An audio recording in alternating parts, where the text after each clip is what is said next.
Welcome to the third and final word daily of a test match between England and Zimbabwe. I feel fairly confident that they won't play again until long after this franchise has been put to bed.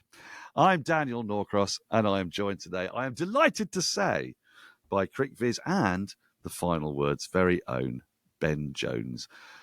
In association with McInnes Whiskey, more of which anon. But as we do at the start of every Final Word daily, we begin with a 30-second summary of what has taken place on this, the third and final day of the one-off test match. Thank you, Daniel. Zimbabwe start the day on 30 for 2, 270 behind, and for a while England huffed and puffed. Sean Williams and Ben Curran played really nicely, looked really comfortable on a bit of a pudding of a Trent Bridge pitch. It started out quite spicy and it's really flattened out. They put on a 100 partnership, almost get to lunch unbeaten, before Williams gets a really unlucky bit of umpiring decision from Kumar Dhanasena and is sent on his way. Curran chips to cover just after lunch, and then it's a bit of a foregone conclusion. Shoaib Bashir, the much maligned off-spinner, mops up the tail for over about an hour and a half, ends with 6 for 81, takes the player of the match award, and England win by an innings and 45 runs and take a, I'm going to say, unassailable 1-0 lead in the one test series between England and Zimbabwe. Well, I think you pretty much summed up everything there. No, but we're not going to stop it there. We are not, because We can. I've got things to do, so... Well, so have I, but let's not, because there's a few things that I want us to get our teeth into there. You didn't mention the moment of the day for me, which came after the game was over, when Blessing Muzarabani had a picture taken with Ben Duckett. I think Ben Duckett was wearing Muzarabani's pads. He was, yeah. Muzarabani was carrying a very small, those little small autograph bats, as if he was carrying Ben Duckett's bat, which was a moment of nice bonhomie between the players. But you've touched on a couple of things there. And let's start with Zimbabwe's resistance. Sean Williams, 88 from 82 balls, 16 fours in that. Sikunda Raza made 60 as well. Ben Curran, a very contrasting innings of 37 from 104 balls, only 1 4 in all that time, on what you said was a pretty placid, nice, flat Trent Bridge deck with very small boundaries. We said yesterday on the Final Word Daily that it felt as if there was literally nothing that an England batter could do to get credit, and that you had times all the runs that were conceded by an England bowler by 10, which seems entirely unfair, of course. Does Sean Williams' innings of 88 mean that England can give up all hope of winning any test matches against India, or is it just possible that Sean Williams actually played really rather well? No, he played really nicely. He's got an excellent test record. He is a good long form red ball batter, and we really saw the best of him. He was setting up rather nicely. He was getting outside the ball. Everything. He was inside edging a lot in that way that Devon Conway does when he's in good nick, and he looked secure. And then on commentary, Alistair Campbell this week has been talking a lot about his reverse sweep, and he's not really had a chance to get it out. And he did a few times against Bashir. Was sending it behind square and really nailing them. He looked really comfortable before he got out, as I say, to an uncomfortably close LBW decision. It was one of those ones where it was given out and it was clipping on height and on width. It was a strange end to what was a really fluent innings. Ben Curran, not so much. I would say he was contrastingly controlled at the crease. I think he's clearly got a bit of quality, but he wasn't. He didn't quite fit the occasion. He felt like the batter that was going to ruin England's summer in terms of, if this guy's getting runs against this attack, then Yashasvi Jaiswal is going to ruin our lives. But Williams was just good, just played well, and was unlucky, as you say, to just fall short of a century. And it would have been a nice touch in a test that's not going to live hugely long in the memory if we'd have got that extra bit of kind of burnishing on the Brian Bennett pleasure machine of yesterday to get a bit of a veteran coming in, a guy at the other end of his career who's almost certainly never going to come back. It would have been a nice end to his time in England, but not to be. You did say to me this morning when we were discussing when we might find the time to do this podcast, that we should be very much on standby straight after lunch because you expected a clatter of wickets. The conditions were overcast, it's cloudy, it's Trent Bridge. We've seen stuff happen at Trent Bridge. We've also seen balls fly off bats at Trent Bridge. And it didn't work out quite like a clatter, did it, until the initial breakthroughs, which took a little while to come. What was the sort of sense that you get of, say, Stokes' captaincy and how he was marshalling the bowlers, and indeed also of was there any anxiety that you identified? Because there's a couple of bowlers here. Well, the entire attack is very raw. Shoaib Bashir is under a spotlight because people think that he's been advanced too soon. Sam Cook is under the spotlight because people think he's been advanced too late. And Josh Tongue is under the spotlight because England desperately wants somebody in the country to be fit and to bowl fast at some point. How did they look in the field today, England? It was interesting. I think, Stokes opened up with himself this morning, which I thought was interesting in terms of him clearly wanting to get overs in his legs. He said in the post-match interview that he didn't want to play the Lions games. That's been kind of floated. He said that was more of an insurance. He's feeling good in his body. So I think that's a big tick for England fans looking ahead to the India series. Tongue looked strong, looked fit. He was bowling quick. He's the second quickest, put your teeth in, Jones, fastest baseball bowler after Mark Wood, as you'd expect. And he showed it. He bowled some really nice short stuff. It was classic kind of Stokes with the old ball as captain, putting men out.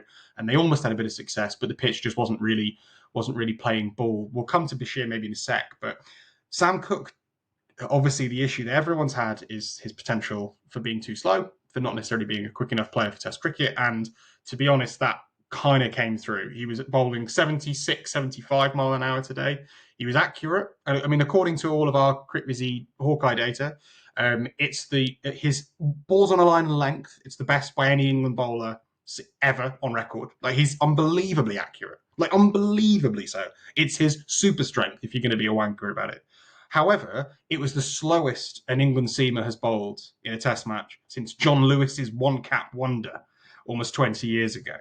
So you're talking about a guy at the very extremes of what a Test bowler can be. And on a flat pitch against good but not great batters, he looked pretty toothless. And I think that's a little concern. I was very encouraged by his accuracy, and I think that we learned that he can be a success at Test level if there's something there, because he's clearly brilliant at putting it where it needs to be if there's going to be a bit of assistance from the pitch.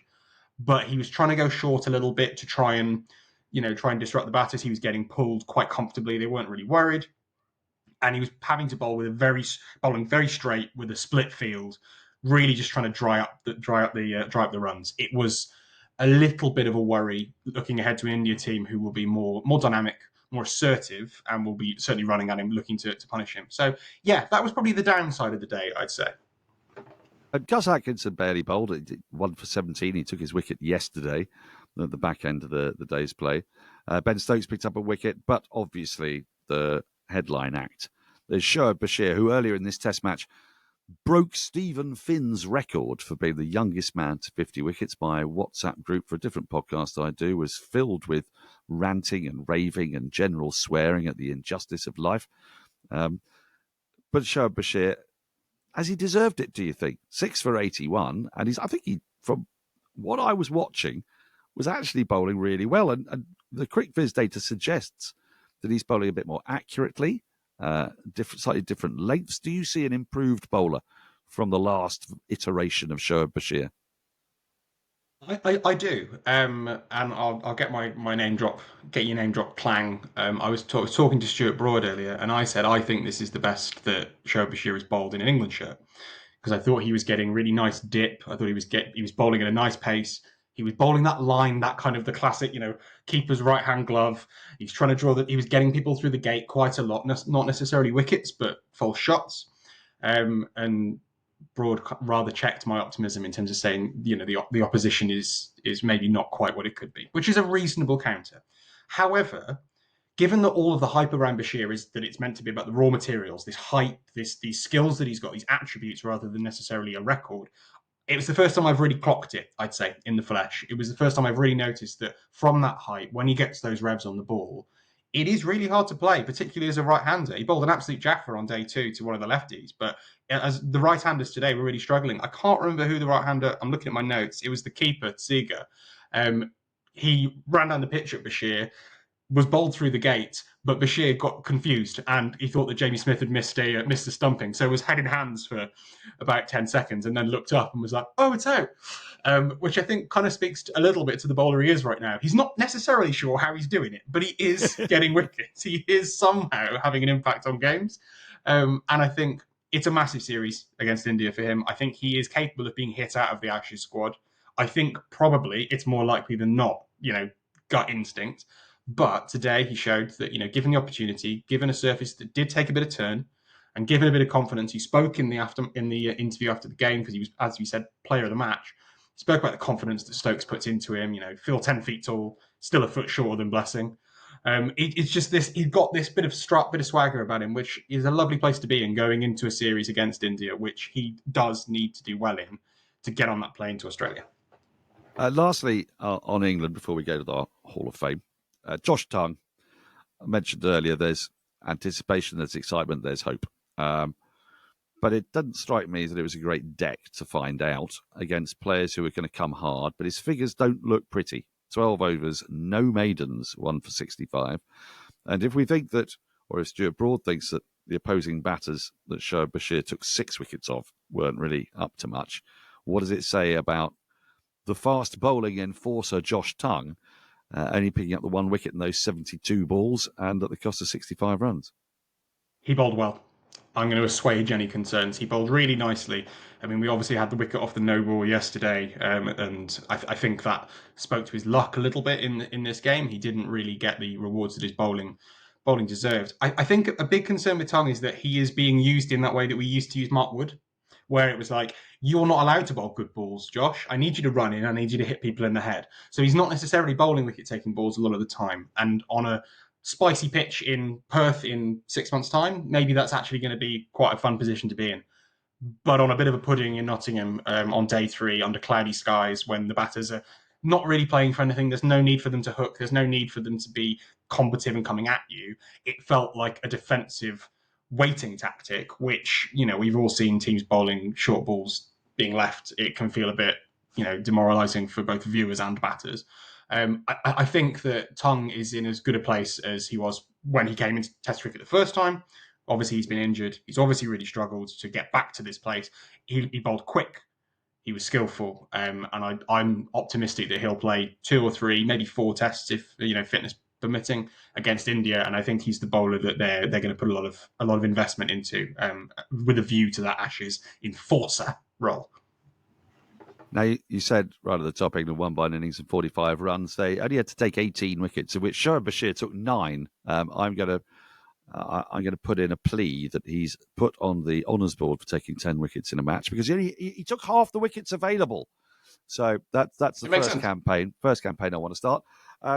And lastly, before our Hall of Fame, what will Zimbabwe make of this? When a side loses by an innings and 45 runs and actually only takes 6 wickets into the bargain, the general consensus is that they've been given a hideous shellacking and there are no positives to take. But I don't know, it didn't feel like that when watching. I sort of felt if you were Zimbabwean, you'd think, put up a bit of a show here. Am I just being hopeless romantic? You generally, as a default, you are. But I think in this specific instance, I agree with you. I think that they really grew into the contest, and I think the fact that Williams on the last day got to show that I am a good player. I have quality. We as a team have quality. Sikandar Raza made a fighting half century that we haven't mentioned. It wasn't necessarily the best innings you'll ever see, but it was a 50 in a test match, trying to make an impact at the end of a game. I would say that for them, the first day was such a missed opportunity. It was such a frustration. I think if they'd have had a bit more bottle to bat first, given the quality we saw from Bennett and Raza and Williams, and we've seen in the past from Irvine and Curran, to be honest, I think they could have maybe taken a bit more of a gamble, got 350, and suddenly Blessing's got the ball in hand. England aren't quite as comfortable. I think with a view to the rest of their tests this year, there's a lot of positives. I think the main concern is about selection, because they went with the extra seamer. They shallowed the batting. They picked all these bowlers and they conceded 600 runs.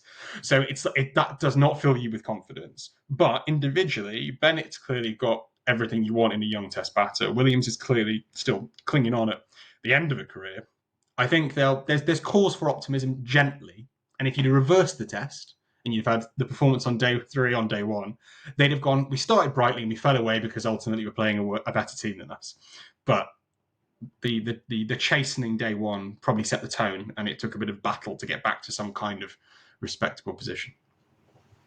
Thanks, Ben. It's time for us to take a break. On the back of that break, we'll be back with the Hall of Fame moment. What's it going to be? I always struggle for these, but today, no question, Harry Brook took an absolute worldie of a catch off Wesley Madavira.